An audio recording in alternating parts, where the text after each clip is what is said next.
दोस्तों नमस्कार। मैं आपके बीच में उपस्थित हूं आपके channel GS point by Rakesh sir पे। दोस्तों मेरी पिछली वीडियो सतपुड़ा के पठार के नाम से जो गई हुई थी आपके बीच में, वह ज्योग्राफी का पार्ट 9 था। और दोस्तों ज्योग्राफी के पार्ट 10 में हमने आपको पठार, पहाड़, मैदान, पर्वत के बारे में उसकी विशेषताओं को बताया था। दोस्तों उस क्रम में हम आगे बढ़ रहे हैं, तो मैं आपको बता दूं कि हमने सतपुड़ा के पठार को पढ़ाकर दक्षिण भारत में प्रवेश ले लिया था और दक्षिण भारत के पहले पर्वत और पठारी के रूप में सतपुड़ा के पठार को पढ़ा चुका था। तो दोस्तों हमारी जो श्रृंखला है वो ज्योग्राफी की अगली श्रृंखला दक्षिण भारत से ही रिलेटेड रहेगी, क्योंकि हम लोग अब पूरे दक्षिण भारत को जब तक पढ़ नहीं ले रहे हैं तब तक फिर दूसरे तरफ बढ़ना ठीक नहीं है। तो इस परिप्रेक्ष्य में मैंने सोचा कि दक्षिण भारत से रिलेटेड आपको चीजों को बताने का प्रयास करूं। दोस्तों जैसा कि आपको मालूम है कि दक्षिण भारत एक पठारी क्षेत्र है जो पूरी तरह से मैदानी क्षेत्रों से ऊंचाई ली हुई है और दक्कन के क्षेत्र के रूप में इसका सबसे बड़ा विस्तार है। पूरी दक्षिण भारत गोंडवाना लैंड के हिस्से में होने के साथ एक बड़े पठारी क्षेत्र में इसकी गिनती होती है। दोस्तों मैं बता दूं कि हमने जो ऊपर हेडिंग लिख रखा है उसमें महाराष्ट्र का पठार, दंडकारण्य का पठार और उड़ीसा के पठार के रूप में 3 पठारों के ऊपर आज चर्चा करने संबंधित वीडियो होगा। दोस्तों मैं बता दूं कि सतपुड़ा के पठार के ठीक नीचे जब हम बढ़ रहे हैं, सतपुड़ा के पहाड़ी के नीचे जब हम बढ़ रहे हैं, तो राजपीपलाद जो सतपुड़ा से ही संबंधित है, इसके बाद एक ताप्ती नदी की घाटी आपको नजर आती है और ताप्ती नदी की घाटी से लेकर दक्षिण में अजंता की पहाड़ी तक जो विस्तृत पठार है उसे हम महाराष्ट्र का पठार कहते हैं। दोस्तों महाराष्ट्र का पठार महाराष्ट्र राज्य से संबंधित है और दक्कन के पठार का सबसे बड़ा भूभाग होने के साथ यह भारत का सबसे बड़ा पठार भी है। दोस्तों जैसा कि आपको मालूम होगा कि अजंता की जो पहाड़ी है वो भारत की एक महत्वपूर्ण पहाड़ी है, भारत की एक जानी पहचानी पहाड़ी है। गुप्त काल में 2वीं शताब्दी ईसा पूर्व निर्मित एक ऐसी गुफाओं की यहां श्रृंखला है जिसे अजंता की गुफा के नाम से जाना जाता है। दोस्तों अजंता की पहाड़ी और अजंता की गुफाएं हमारे भारतीय प्राचीन धरोहर का हिस्सा है, जिसे 1983 में अजंता ने विश्व धरोहर सूची में शामिल कर रखा है। तो दोस्तों वहां तक महाराष्ट्र के पठार का फैलाव देखने को मिलता है। दोस्तों महाराष्ट्र के पठार की कई कॉम्प्लिकेटेड छोटी छोटी पठार और पहाड़ियों के हिस्से के साथ इसका जुड़ाव माना जाता है। तो मैं बता दूं कि जहां उत्तर में राजपीपलाद और ताप्ती नदी की घाटी है और दक्षिण में अजंता की पहाड़ी है, उसी के साथ अगर पश्चिम में देखा जाए तो पश्चिम में एक पश्चिमी घाट महाराष्ट्र के पठार से संबंधित है। दोस्तों मैं बता दूं कि इसी पश्चिमी घाट का एक छोटा सा हिस्सा है जिसे हम हरिश्चंद्र की पहाड़ी के नाम से जानते हैं। दोस्तों हरिश्चंद्र की पहाड़ी जो आप देख रहे हैं महाराष्ट्र के पठार के ठीक पश्चिम में, उस हरिश्चंद्र की पहाड़ी की सबसे ऊंची जो श्रृंखला है उसका नाम है कलसूबाई। कलसूबाई दोस्तों पश्चिमी घाट का हिस्सा है और महाराष्ट्र की सबसे ऊंची पर्वत चोटी है। दोस्तों आपके सामने प्रश्न पूछ दे कि महाराष्ट्र के पठार की सबसे ऊंची चोटी कौन सी है, तो भी आप कलसूबाई कहेंगे। दोस्तों क्वेश्चन पूछ दिया जाए आपसे कि महाराष्ट्र में सबसे ऊंची चोटी कौन सी है, तो भी वो कलसूबाई ही आपके ऑप्शन होंगे। हालांकि कलसूबाई से लेकर पश्चिमी घाट तक की अगली वीडियो हम आपके बीच में लेकर पहुंचेंगे, जिसमें और डिटेल बताने का मौका मिलेगा कि कलसूबाई की विशेषता क्या है, कलसूबाई है कहां और कलसूबाई किस प्रकार से पश्चिमी घाट से जुड़ी हुई पहाड़ी है। दोस्तों उसके नीचे मैं आपको बताऊं तो उसके नीचे मैं सतमाला का पठार लिखा हुआ हूं। दोस्तों सतमाला का पठार भी महाराष्ट्र के पठार से संबंधित है, लेकिन इसकी बड़ी विशेषता यह है कि सतमाला का पठार भारत का एक संप्राय मैदान है। और दोस्तों संप्राय मैदान हम उस क्षेत्र को कहते हैं जब किसी समय में नदियां अपने तल को, पुरानी नदियां अपने तल को खो देती हैं और उस तल को खोने के बाद जो मैदान तैयार होता है उसे हम संप्राय का मैदान कहते हैं। दोस्तों संप्राय का मैदान भारत में सबसे बड़ा मैदान सतमाला के पठार के रूप में जाना जाता है, जो महाराष्ट्र में स्थित है। दोस्तों महाराष्ट्र का पठार आग्नेय और बेसाल्ट चट्टानों से निर्मित पठार है। दोस्तों बेसाल्ट चट्टानें एक ऐसी चट्टानें हैं जो काली मिट्टी की भूमि निर्मित करती हैं, और महाराष्ट्र का पठार सामान्यतः काली मिट्टी का पठार है। दोस्तों इसकी उपज बेहद अच्छी होती है और इसमें कपास से लेकर गन्ना तक और प्याज से लेकर इत्यादि इसके उपज की सबसे अच्छी विशेषताओं में से शामिल है। दोस्तों मैं बता दूं कि महाराष्ट्र के पठार पर कुछ प्रमुख जनजातियां निवास करती हैं और उन जनजातियों को हम भील जनजाति, कोल जनजाति और बर्ली जनजाति के रूप में इसका उल्लेख किए हुए हैं। दोस्तों ये तीनों जनजातियां भारत के स्वतंत्रता इतिहास में महत्वपूर्ण भूमिका निभा चुकी हैं और आप सबको ऐतिहासिक दृष्टिकोण से मालूम होगा कि कोल भील विद्रोह भी हुआ है, कोल विद्रोह भी हुआ है और बर्ली विद्रोह भी हुआ है। जब इतिहास की तरफ हम बढ़ेंगे तो हम आपको निश्चित तौर पे बताएंगे यह विद्रोह किन विशेषताओं को लेकर भारतीय स्वतंत्रता संग्राम से जुड़ी हुई है। हमारे इस वीडियो को इतिहास के प्लेलिस्ट में जाकर देखेंगे जब हम वीडियो को आपके बीच में लेकर प्रस्तुत होंगे।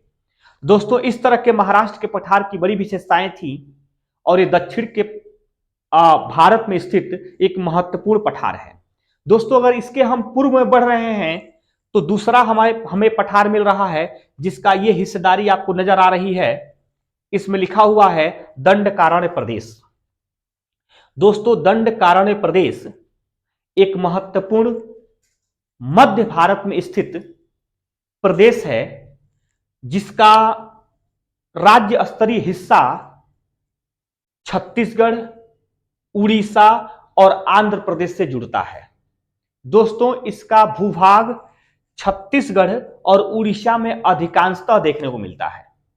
मैं आपको बता दूं कि दंडकारण्य नाम जो है यह बेहद बनी और जंगली होने के नाम पर पड़ा हुआ है।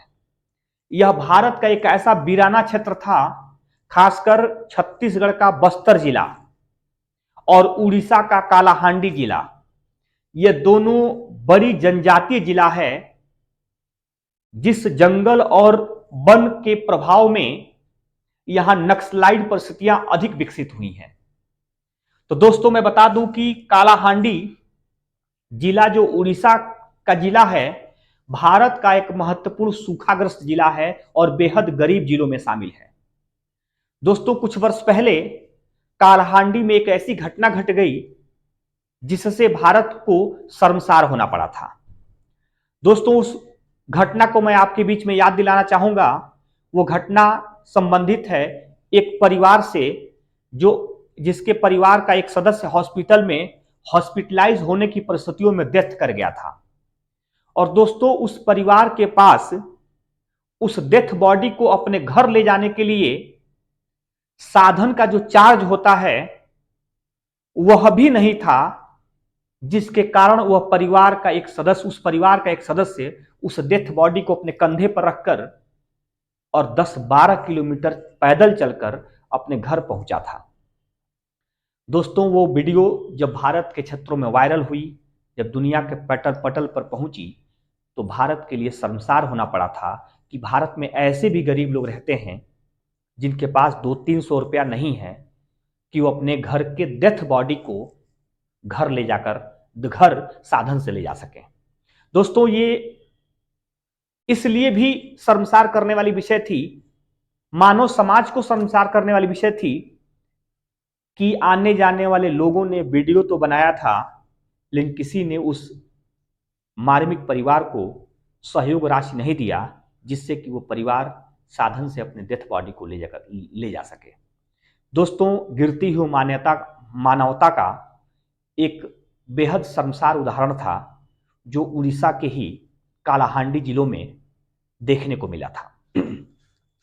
दोस्तों, मैं दंडकारण्य प्रदेश के उत्तर में जब बढ़ेंगे तो एक पहाड़ी मिलती है। उस पहाड़ी का नाम है अबूझमाड़ की पहाड़ी।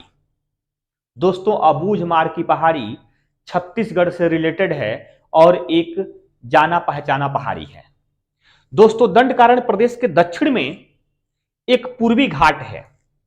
जैसा कि आप सबको मालूम है कि पश्चिमी घाट और पूर्वी घाट दो पर्वतों की ऐसी श्रृंखला है जो दक्षिण भारत की एक महत्वपूर्ण श्रृंखला है और दोनों दो घाटों पर, एक अरब सागर के घाट पर तो एक बंगाल की खाड़ी के घाट पर स्थित है।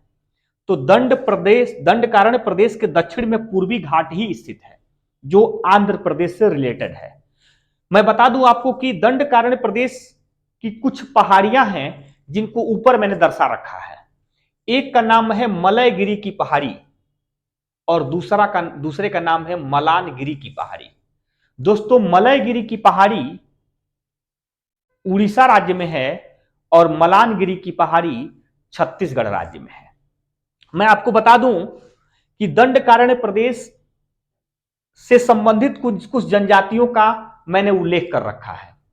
तो तीन मुख्य रूप से जनजातियां, गौड़ जनजाति, भतरा जनजाति और बैंगा जनजाति, तीन जनजातियां दंडकारण्य प्रदेश से रिलेटेड हैं, जिसको आपको जानना होगा कि यह महत्वपूर्ण भारत का ऐसा अछूत क्षेत्र कह सकते हैं जहां आज भी आबादी की बेहद कम संख्या है, घनघोर जंगलों वाला यह क्षेत्र है और आज भी ये सामान्य मानव के पहुंच से दूर है। जब हम दंडकारण्य प्रदेश के और पूर्व में बढ़ेंगे तो हमें ओडिशा का पठार नजर आएगा। दोस्तों, यह पिक्चर आपके बीच में मैं प्रस्तुत कर चुका हूं और मैं बता रहा हूं कि ओडिशा का पठार आज के वीडियो का अंतिम पठार होगा जिसका संबंध ओडिशा राज्य से है। यह भी एक महत्वपूर्ण पठार है और यह ओडिशा से रिलेटेड होने के नाते इसकी सबसे बड़ी विशेषता यह है कि यहां भारी मात्रा में जनजातियां रहती हैं। जैसा सबको मालूम है कि ओडिशा 60 से 62 जनजातियों के साथ बहुल जनजातीय प्रदेश है, जिसकी कुल आबादी का लगभग एक चौथाई 24 से 25% आबादी जनजातीय आबादी है। दोस्तों, आप सबको मालूम है कि हमारे देश की वर्तमान महामहिम श्रीमती द्रौपदी देवी जी उड़ीसा राज्य से रिलेटेड हैं और भारत की पहली जनजाति महिला राष्ट्रपति हैं जो संथाल जनजाति से रिलेटेड है। वह संथाल जनजाति भी उड़ीसा की जनजाति हैं और हमारे राष्ट्रपति जी का मूल निवास भी उड़ीसा राज्य है। तो मैं उड़ीसा के पठार के संबंध में बता दूं कि उड़ीसा का पठार के उत्तर में स्थित छोटा नागपुर का पठार है। दोस्तों, उड़ीसा के पठार के उत्तर में स्थित छोटा नागपुर का पठार है और उड़ीसा के पठार के दक्षिण में 3 नदियां बहती हैं। मींस नदियों का एक घाटी क्षेत्र है जो उड़ीसा के पठार के दक्षिण में पड़ता है। इन नदियों का उल्लेख मैं कर रखा हूं आपको। तो नदियों में बैतरणी नदी उड़ीसा के पठार के दक्षिण से निकलती है, ब्राह्मणी नदी भी दक्षिण से निकलती है, बंगाल की खाड़ी में गिरती है, और महानदी भी उड़ीसा के पठार के दक्षिण से निकलती है। उड़ीसा के पठार में जो है कि एक तरह से खनिज संपदा, कोयला क्षेत्र इत्यादि का संबंध जुड़े होने के नाते यह भारत के लिए एक महत्वपूर्ण पठार मान लिया जाता है, जो भारत के राजस्व व्यवस्था के लिए अहम भूमिका निभाता है। और मैं बता दूं आपको कि महानदी उड़ीसा की शोक कही जाती है। यह उड़ीसा के पठार के दक्षिण से निकलकर और बंगाल की खाड़ी में पहुंचती है।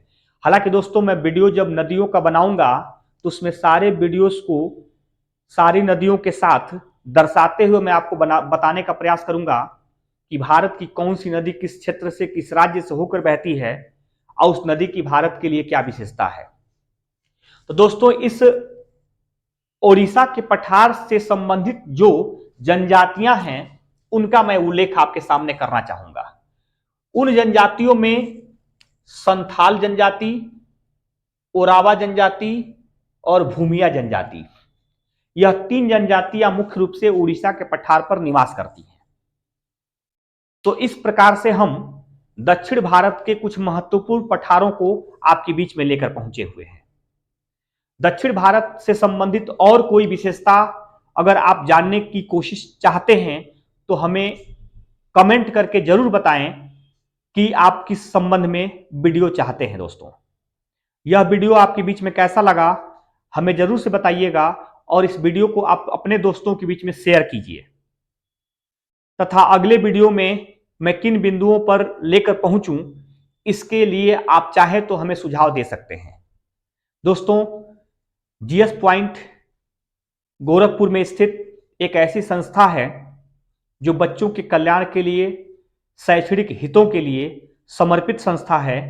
गोलघर में जीडीए टावर में स्थित 4थे फ्लोर पर इसकी ऑफलाइन क्लासेस भी चलाई जाती हैं जहां हम आपसे मिल सकते हैं। आपकी किसी भी जरूरत के लिए हम अवेलेबल रहते हैं। तो दोस्तों आपको इस वीडियो को देखने के लिए बहुत बहुत धन्यवाद।